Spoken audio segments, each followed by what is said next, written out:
touch on is the lighting issue. The ballots did go out, and I've got to say that it is a very contentious issue. Folks are upset that they have an increase, and understandably so. But here's the dilemma that the district has. Many years ago, Old Town Rosamond had adopted a lighting district, and the fee was $1. And everybody's been paying $1 in and around Rosamond for lighting. And the second lighting district that was established at the requirement of the county of Kern when new developments came into the area. So south of us, east of us right now, some of these new developments were all required to form a lighting district. And each one of them are considered a zone.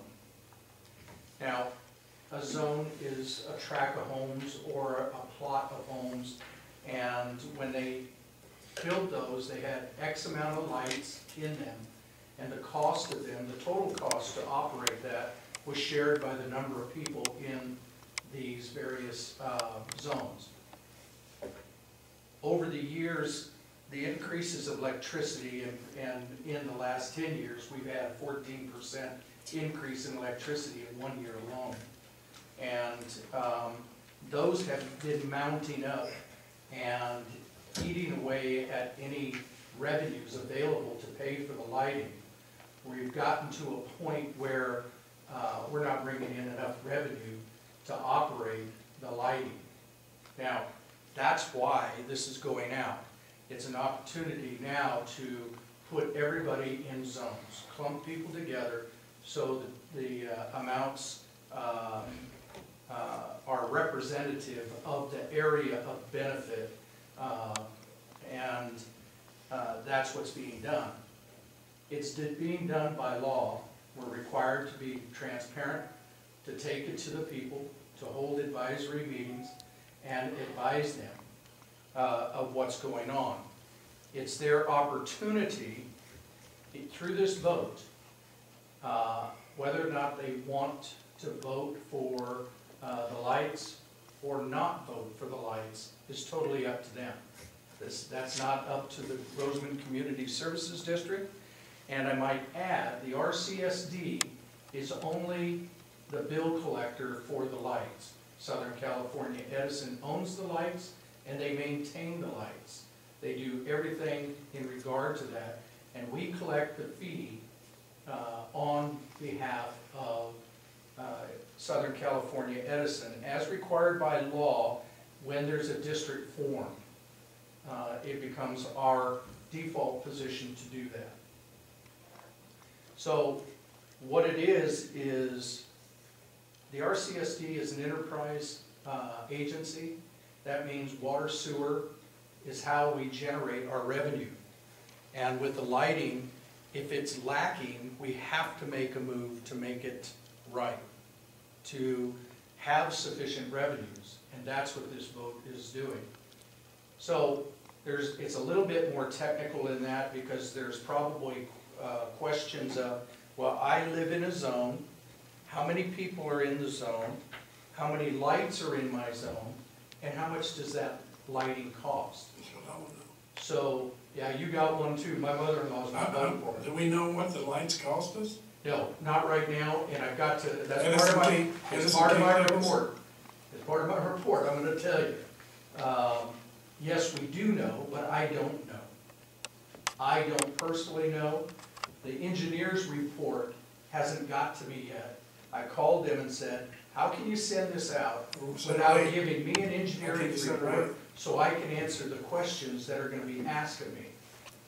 My mother-in-law called not 30 minutes ago, and I had to tell her, look, I see what your charge is, and I said, I've got questions of my own in how the districts were, or the zones were configured, number one, which I can't even discuss with you because I haven't seen the zone maps. I've requested the zone maps and the engineering study. I do know in aggregate how much we're paying for lighting, but I don't know how much each zone is paying for their lighting and how many homes are involved in that.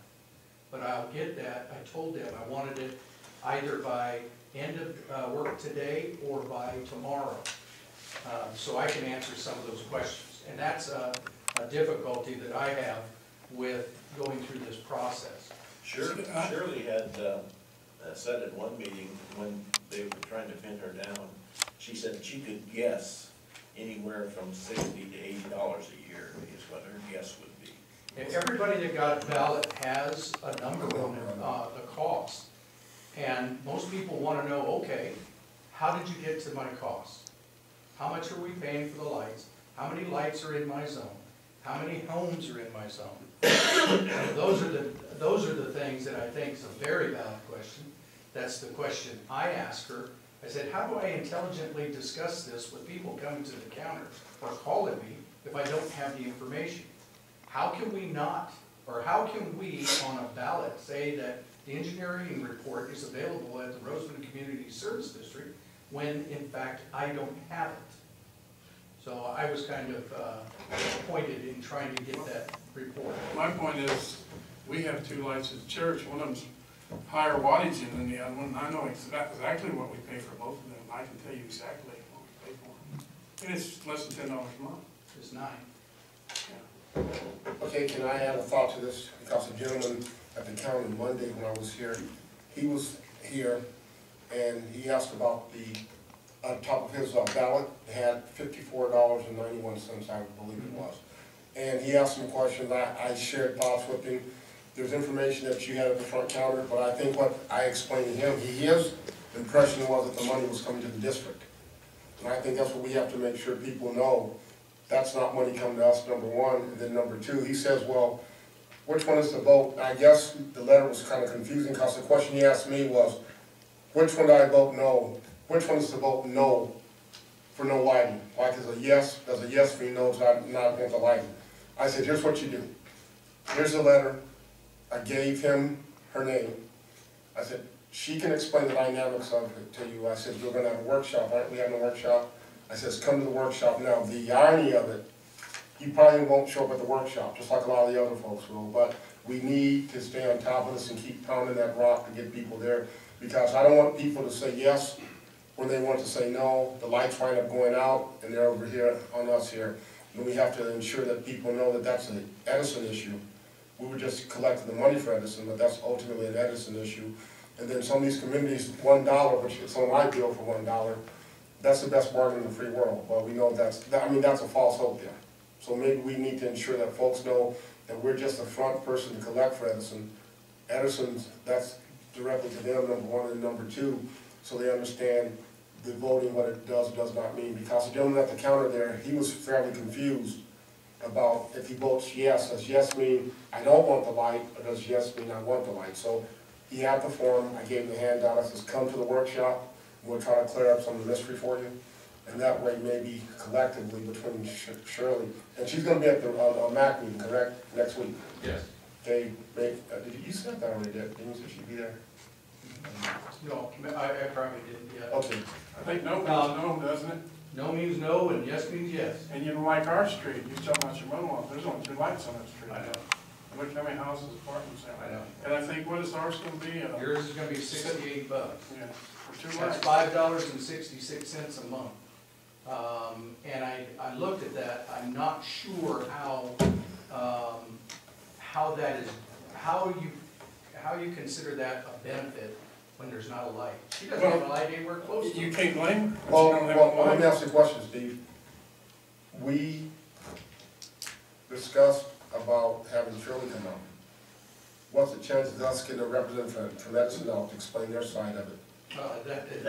You would never get there from here. Okay, well, here's what we can do. Right. Let's invite them out so we can tell the community we made a good faith effort to ask them to come out. If they decline us, so be it. But let's at least ask them, because this is creating a whole bunch of interest. The other side of the coin, I wish they were this passionate about everything that impacts this community. Jerry, you have something, sir? Yes, I had a question. Who sent out these ballots? Special District Services that So runs the LLADs on behalf of the district. They manage the LLADs on our behalf, and they mailed out the ballots. And why would the ballots go out before the workshop? Makes no sense Well, to. the vote is not required till after the workshop. Yeah, but it makes no sense to send ballots out to these people. Some people got ballots, some people just got letters. The whole community's confused, is true. I The agree. way the whole thing was handled. I agree. When is this workshop? 22nd. 29. 29th. What time? My letter to me was very clear, said I would receive the ballot later, and if I want to come to the meeting, come to the meeting. And I would think it'd be beneficial to have the ballot with you at the meeting. So you want the ballot before the meeting. How'd they set the Makes sense rates? to me. The rates are set by cost. There's a Who cost. set them? Huh? Who set the rates? The rates are the electric company. They're like Southern California Edison. They're setting them? Right. And the total cost of operation of that light or those lights within the zone is what sets the total cost. That plus the administration, et cetera. All the cost is rolled in. So if you have 15 lights and you got 15 payers, they're gonna pay a lot of money. A lot of people think this board set them rates. No, heck, no. They asked me, why'd you set them rates? The How'd you set, did you vote on that? And I said, no. Well, you know, the other problem too, Steve, and But that's the most ridiculous thing.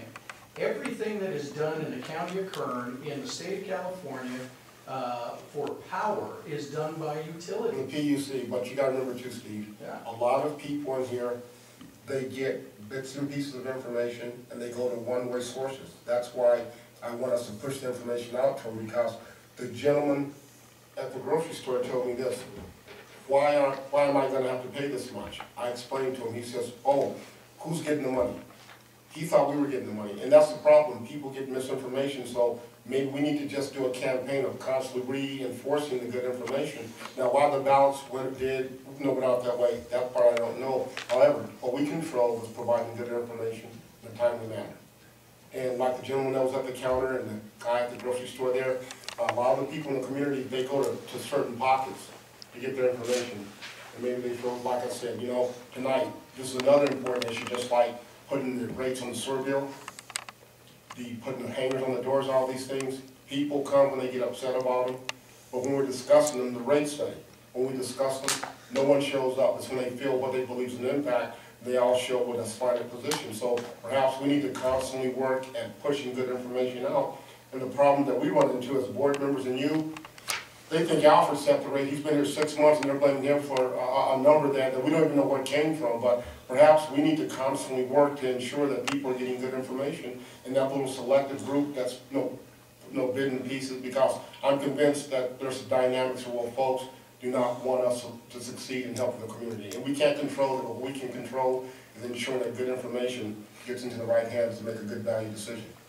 Several years ago, Southern California Edison went through and put a tariff on every lighting pole in the districts. Not only Rosamond, but all across their area. I believe that PG&E does the same thing. So each pole costs X amount of dollars to operate. They charge you accordingly.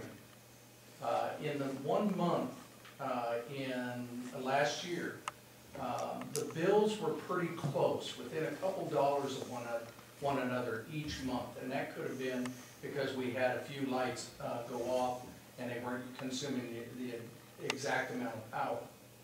But they were in the $6,700 range per month for this district.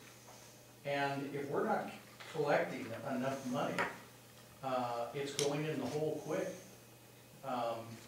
One of the things that a public agency cannot do, and that is respond to an emergency at the drop of a pin effectively unless they've prepared sufficient reserves to do so, and prepared for something that may happen. Well, there's no reserves in this lighting fund to take care of the deficit that we're experiencing. So did we bring it forward? Sure, we did, we had to. Are we pushing this to make the people pay it? Nope, it's their choice. It's a choice of the people. That's the way government's supposed to take and do things. It's supposed to be in the open. Are there some problems? Yep. Will we get them ironed out before the vote? I hope so. And I think that you're right, trying to get information out. It's the hardest thing to get information out to the people about the responsibility of something such as this. We don't set rates high superficially because we want to. This is not a good time.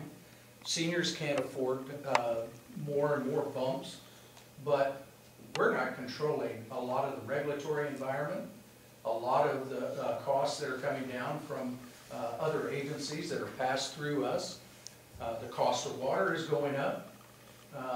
All the water that we buy from AVAT, that's going sky high. And we haven't seen the increases yet that that's going to go to. And we're in the position as a kind of a gatekeeper in many aspects on some issues. Some we generate ourselves and have to just justify those. But in particular, this one definitely is generated by outside sources and costs, and to be fiscally prudent in the district, we've got to stop going into a deficit. So we're district is required by law to collect these fees, is that right, or? And ultimately, Steve, once we educate the people as best we can on the information, and then make a value judgment about what directly benefits them. Correct. That's all we can ask for. And one other thing, on the 16th at the RMAC, I wanted to attend that, but I'm out of town. Shirley Smith from Special District Services will be there to explain this. It'll probably turn into a mini workshop based on the questions that will probably arise, and a couple board members have agreed to be there in addition. I think based on our discussion for several hours today, she'll have information, and hopefully I'll have that information by tomorrow. All right, fair enough. What else do you have? You know, I want to mention one thing about the idea of benefit. Everybody wants a personal benefit from lighting. There's things that we have to pay for that we're not going to get the personal benefit. It's going to be a community benefit, and that's just the way life is. My neighborhood, lots of people walk my neighborhood, and they're walking under those street lights, and they don't live in that area. So am I supposed to deny them the right to walk under my street light that I'm not? You know, that's ridiculous, I think. The community benefits from the street lights, the area benefits, all of them.